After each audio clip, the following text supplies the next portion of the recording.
What would it be like to travel to Mars and be one of its first colonists? Well, to get a small taste, National Geographic is sponsoring this video and sending me on a microgravity experience. A vomit comet. Going in low G, come on!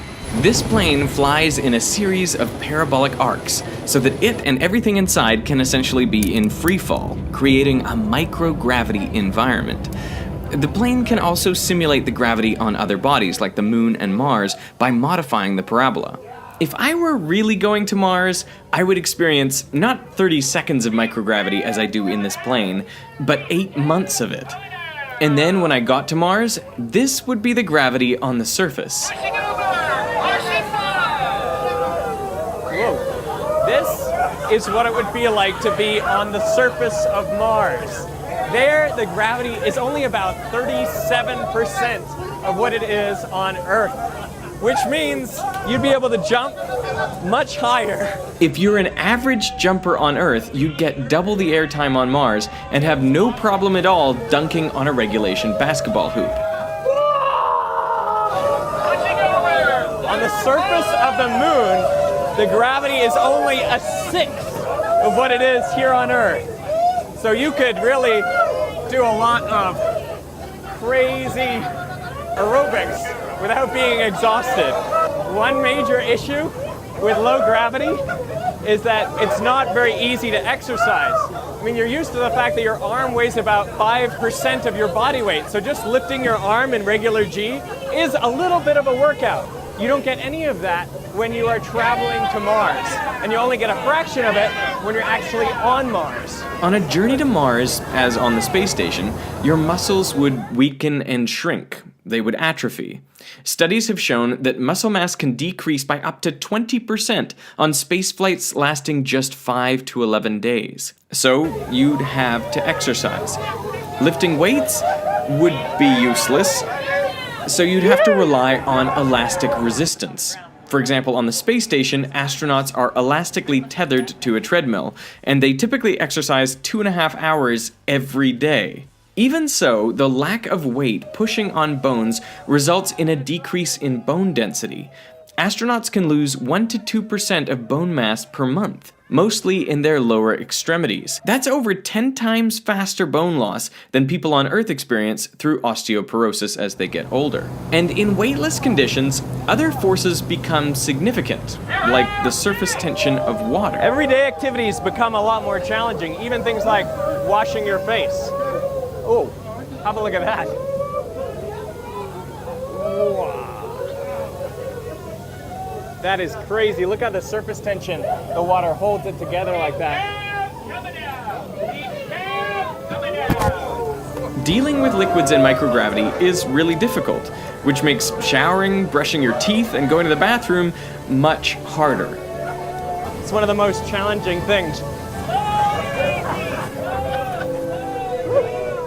I think I just got it up my nose.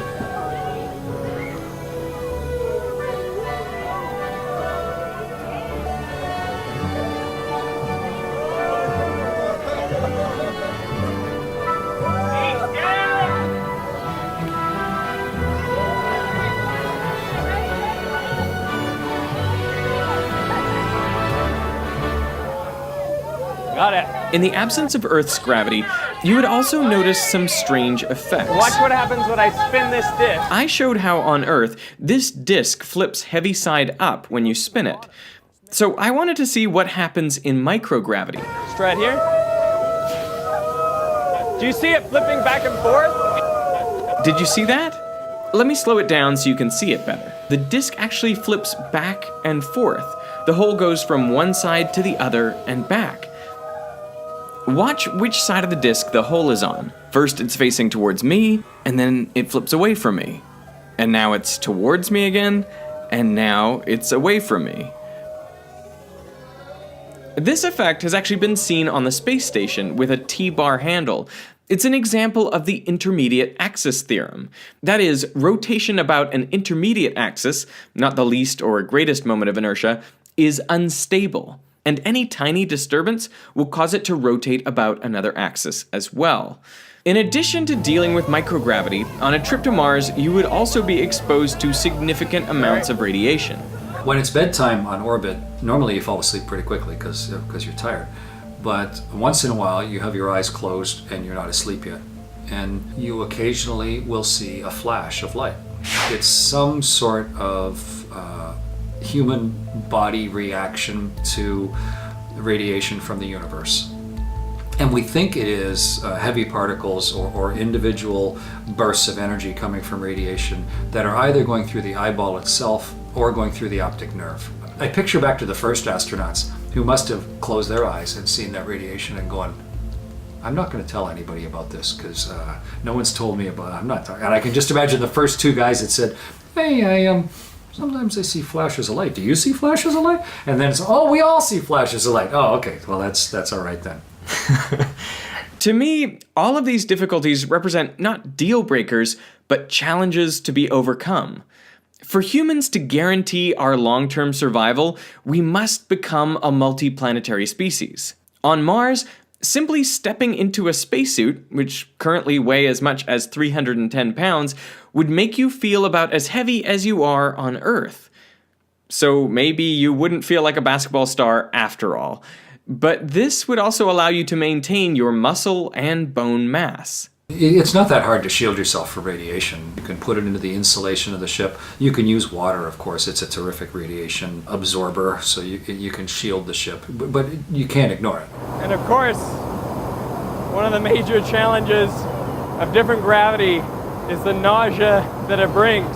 Our bodies are not necessarily evolved to be in these different gravity situations. So we've just gone through 15 parabolas. I don't know if I could last many more before I'd start to lose my breakfast. You know what I'm saying?